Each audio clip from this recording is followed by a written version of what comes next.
Welcome to this week's podcast episode. Today we're talking about your intuition and how to balance your intuition with your logic. So if you find yourself overthinking a lot or you find yourself not really sure how to tap into your intuition, this one is for you.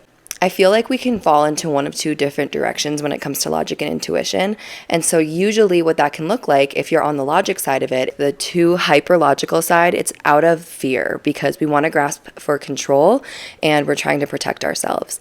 And then the opposite of this is like almost being too trusting into it in your intuition, which I don't really think that you can do. But what I mean more about that is like gaslighting yourself into thinking everything is a sign to the point of like almost spiritual psychosis. I think that a lot of us have shut off our intuitions because a lot of what's in our intuition doesn't make logical sense. So when we look at our lives and how we're setting them up, and we're like, well, if I make that choice or if I listen to my intuition on this, it's going to destroy something that I've logically wanted in my life for a long time. Or it just doesn't make the most sense, or it's not the most convenient, or whatever. But trusting that, the more and more I personally have trusted that in the last several years, the more it's guided me to the right thing. And it doesn't always make sense immediately, but then when you look back and connect the dots, it does. There's a great book that I read about this called Radical Intuition by, I believe it's Kim Chestney. I'll put it in the description for this. And there's 4 different types of intuition that she talks about. Let me see if I can pull them up really quick. The different types of intuition that you can tap into that she talks about in her book are the healer, which is like physical intuition that you feel in your body. I have this, so I will like physically feel things that other people are feeling sometimes, but I also will like physically feel a yes or a no answer in my body. And I believe that most spiritual gifts and most intuition and things like that is a trainable thing. It's like a skill set. So you can practice like, what does yes feel like in my body? And you close your eyes and you just like wait for an answer. What does no feel like in my body? Oftentimes that'll feel like your stomach dropping or your chest tightening or your throat tightening. So you start to feel into your body and you can start to access your intuition in that way more. A lot of that is like your gut feeling or sensory, like just like sensory perceptions of like, a temperature change somewhere in your body. You get really hot or really cold, like things like that. The other one she talks about is the sage. And so this one is like a mindful intuition. This is like mental insight. So that inner voice that you hear in your head. It's very important, which we'll talk about more in this episode, to discern if this is your fear or if this is your intuition. You have to be able to like decide between your thoughts whether or not this is coming from an intuitive hit or this is coming from anxiety.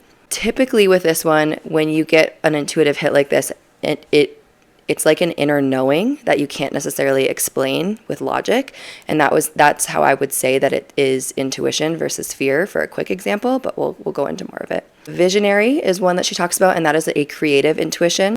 This is very commonly linked to the clairvoyant psychic ability. It's where you see images, pictures, almost like moving little movies in your mind, whether you're awake or dreaming. This allows you typically to see possible outcomes in the future, but your intuition can sometimes work that way. It's kind of a scary example, but there was one time that my son and husband and I were crossing the road and a car came by and flew really fast by. And right before we started walking on the street, I saw, like in my mind's eye, I saw this truck and I wasn't sure why, but I kind of knew like, oh, something's wrong. So I started yelling at them to stop moving. And then within seconds, this car just comes flying by and goes through a red light. And if we would have gone any farther, like we would have had a horrible day, clearly. So it's stuff like that. That sounds really scary. I'm sorry. I'm not trying to put fear into anybody's mind, but it was a good thing because it saved our lives, literally. So like it can show you possibilities that are good and possibilities that protect you.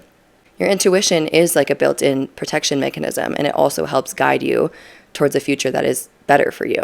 Last one that she talks about is the mystic, and this is like a deeper connection to the unknown and the spiritual realm. Usually with unexplainable wisdom, I find that people who meditate a lot tend to tap into this, or who are really naturally present get more of this type of intuition. I find that a lot of this type of intuition can also come through dream work. So those are like some different types of intuition that you can explore with yourself and see if you already have access to any of those, if you can strengthen any of those. If you have questions about strengthening any of those, leave it in the comments because this is like my favorite topic right now. So I would love to like make another video about all of that if it's something you guys are interested in. So let's go back to trying to figure out the difference between fear and intuition and how to balance your logical mind with your intuitive gifts and your intuitive mind so that you can like live from a place of balance and not overly trusting, not overly planning. Logic is in the job of your frontal lobe, and that is like planning and organizing and like predicting possible future outcomes. This is like a pattern recognition thing, which can also be intuitive, but our daily life requires a lot of planning and organizing. Like, I have to leave for school or work at this time, and I have to make sure I have lunch with me, or otherwise I'm going to have to go somewhere else. Like, you have all these little details, especially like parents have a lot of extra details because they're thinking of other people involved in their lives. So you know, our brains, we use so much more of our frontal lobe than like our ancestors probably did. And we want to balance that out with what I call our lizard brain. And you can tap into your lizard brain, which is your limbic system, when you go into nature and you kind of shut off all of that planning.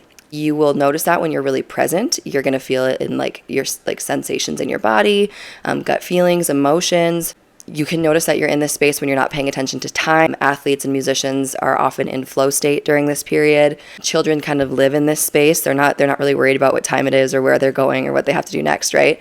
So that's the opposite. And you want to try to find a balance between the two of them. Because we live in a world that's so hyper focused on constant planning, I feel like for most of us, it's really important to build time into your day. Like, use your planning mode for 1 second and say, okay, I have 30 minutes on Thursday that I can go turn my phone off, maybe take a watch with me or a little timer if I really, really need to know that I got to be back by a certain time, and just go fuck around. Like, just let me go get lost in the forest for 30 minutes and give yourself that space and time to just be super present.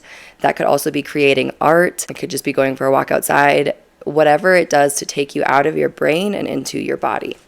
I feel that most of our society probably needs to lessen the side of logic and deepen their intuition, but each person is going to be different. So you're going to know yourself best when you're listening to this. The cool thing about science is that we process our internal body sensation faster than conscious thought. So our intuition will tell us something before we can logically understand what's happening, which is why people know when something's wrong in their relationship. It's why people know when they need to maybe make a different turn when they're driving than they normally do, but they avoid an accident. Like, there's these little things that your body is processing constant energy and information all of the time, and you'll be getting these intuitive insights. So I think a really, really important thing, especially for women, is to trust your body. I think that a lot of us have been taught to not trust our bodies, and so building a new relationship where you do trust your body and its signals and its cues is very important. I also believe that our bodies are like a very strong way that spirit and God, whatever you believe in, the universe, communicates with us. I have a really interesting story about this, but it is like God's wisdom being channeled into you. So I have to tell you guys what happened to my uncle one time. So my aunt, uncle, cousin, and grandma, I believe, were all in California hiking in some forest. And I can't remember exactly what happened, but my uncle and grandma got split up from my aunt and cousin. And my uncle and grandma made it back to the bottom, but my aunt and cousin were not making it back down. And so my uncle was getting worried and was like, maybe I should go back up and try to look for them. And so he starts to climb back up. My grandma's waiting in the car. He starts to climb back up, and he gets like the worst stomachache ever. Like, feels like he's going to throw up. He is like, I literally can't walk. My body's like pushing me over. Like, I literally can't climb this hill right now. And he like kind of keeps trying, but he keeps getting this physical body block of like, I'm so sick, I cannot climb back up this mountain to find them. So he goes and waits in the car, and he's like just not feeling good and like can't muster up any energy to get back up this mountain. Well, my aunt and cousin made their way down the mountain a different way, ended up on the side of the road, and had to like, I can't remember if they had to like ask for a hitchhike ride or call the patrol, but I believe they got like a hitchhike ride from some random stranger by the grace of God, and that stranger brought them back to the park where my grandma and uncle were, and it took like a while, like an hour maybe or two or something. So you know, my uncle and grandma were obviously very worried about my aunt and cousin. My aunt and cousin were kind of worried about this guy driving them home, but they were grateful. And I believe that the patrolman, like the forest officers, were with my uncle and were explaining to him, like, it's a good thing you didn't go back up, because that's how we usually lose people forever. They go back trying to find somebody, that person ends up getting down, and then you get lost in the forest and nobody can find you and you're all alone. So in that story, I remember him telling me, and I was like, wow, he was being so protected because spirit knew that my aunt and cousin were going to be okay and get brought back to them. And if he went back up there, he could potentially have gotten lost, and it would have made a much worse situation long term. So Sometimes like when you get sick or like when things like that happen, like I don't know, I've started to believe that it is a protection more than anything, especially if it comes out of nowhere. And I've really started to listen to my body's cues, and I just always recommend it for other people too. I'm like, your body knows the truth, your body keeps the score of all of the things in your life. Listen to it. It's trying to tell you something that maybe your logical brain is trying to push past. When it comes to bridging your logic and your intuition together, I would like to say that intuition sort of pushes you into the right direction, but logic will help you build the path to get there. So let's say that you're looking at changing your career path and your intuition is telling you like, hey, where I'm at right now isn't working for me. I need to kind of make a shift. And your logic is going to build the path there by saying, okay, look into the options of where you could go, but don't necessarily quit your job in this moment, right? Like there's like a path. Let me get you to that path. Your intuition is basically saying, this is what feels right. And your logic will say, how do I do this wisely? Because some intuitive hits, like the body story I told you before, are meant to be acted on immediately. Some of them, you'll know, are more slower paced, especially if they're like a big life change. It's like, okay, I don't have to do this immediately, but I can tell that I'm being guided in this direction. So let me put my brain with my body and say, how do we do this the right way? How do we do this in a way that doesn't cause my life tons and tons of destruction? How do we do this in a way that protects me? You know, you want to work with them together. So you don't want to listen to your logic and say, oh, I can't ever leave this job. I'm never going to have any prospects doing anything else. Your logic and your fear might try to say, there's no other option for me. Your intuition is going to point you in the direction of saying, there is another option for you, but you don't have to rush it. You can balance the two. And that protects you from taking an impulsive leap or being frozen in this overthinking, ruminating energy. You have to find that little balance, that sweet spot in the middle. One thing I think so many of us struggle with is, how do you tell the difference between anxiety and fear and intuition? Can you trust that this is actually your intuition and not just like that voice in your head that's trying to freak you out? How I like to decipher these is that fear is impulsive in a negative way. It's going to be urgent. It's going to cause you a lot of stress, a lot of overthinking. It's going to like rile you up in a lot of ways. Intuition is more calming. You may still feel challenging feelings. You still may be afraid, but you'll know that this is the right choice. You'll know that like there's like this calm energy about it. Like, okay, there's stuff I'm worried about, but I know that this is the right choice. Whereas if it's just fear, like you could get stuck in it for hours, like this constant overthinking. I used to have a really bad problem with rumination, and then when I started listening to my intuition more, I would be scared to trust my intuition, but it would almost immediately pay off because I would listen to it and then all of those thoughts would go away. If I wasn't listening to my intuition though, I would like for days, I would overthink something that was really unhealthy for me long term. And I finally realized, oh, I'm just super afraid of what this could mean instead of just facing reality. The fear-based thoughts, the anxiety-based thoughts are going to rush you to make a decision impulsively. Your intuition is just going to gently guide you and gently nudge you. You'll also feel the difference in the way your body feels. But like fear and anxiety is going to contract your body. You're going to get really, really tense and tight. You'll probably clench your jaw quite a bit. Your hands will get tight. Your chest will get tight. You will probably feel like moving 100 miles an hour. Let me clean the kitchen. Let me do the dishes. Let me go to the grocery store. You'll have like all these things happening where you can't slow down. Whereas your intuition is going to make you feel expanded. It's going to slow you down. It's going to ground you a little bit more. Sometimes your intuitive hits will come in like in a flash, but you'll trust them. There's going to be this level of trust. And I will say, as a person who had a lot of problems with overthinking, it took a little bit of time for me to practice with my intuition, knowing like, okay, I'm just going to see if this is my intuition versus my anxiety. Like I feel like there was a couple months where I really had to like figure out the difference between the two of them, but now it's super clear. So if you're in that phase of your life where you overthink a lot, give yourself some space and time to learn this as a new skill. When your intuition tells you that like you need to make a bigger life change, those can feel really, really scary. But over time, you'll start to notice that you feel more constricted by staying in the same place than you do by the fear of trying something new. And so when that starts to be loud enough, it's really important to trust it. This can definitely be a process, and like it can cause overthinking at first. When you get an intuitive hit that you are overthinking, that's a sign that you are swinging really heavily into like logic and planning. You're not trusting yourself. And I would also say, this is just from my perspective, that you're not having faith in like the universe. Like you're not having faith in the outcome of the possibility of what could happen in your future, and all you're seeing is what you'll lose or what will go wrong. And so it's nice to switch over your thought process. I used to do a lot of best case scenario journaling to get myself out of that, because I would go straight to the worst case scenario, which usually doesn't even happen anyway.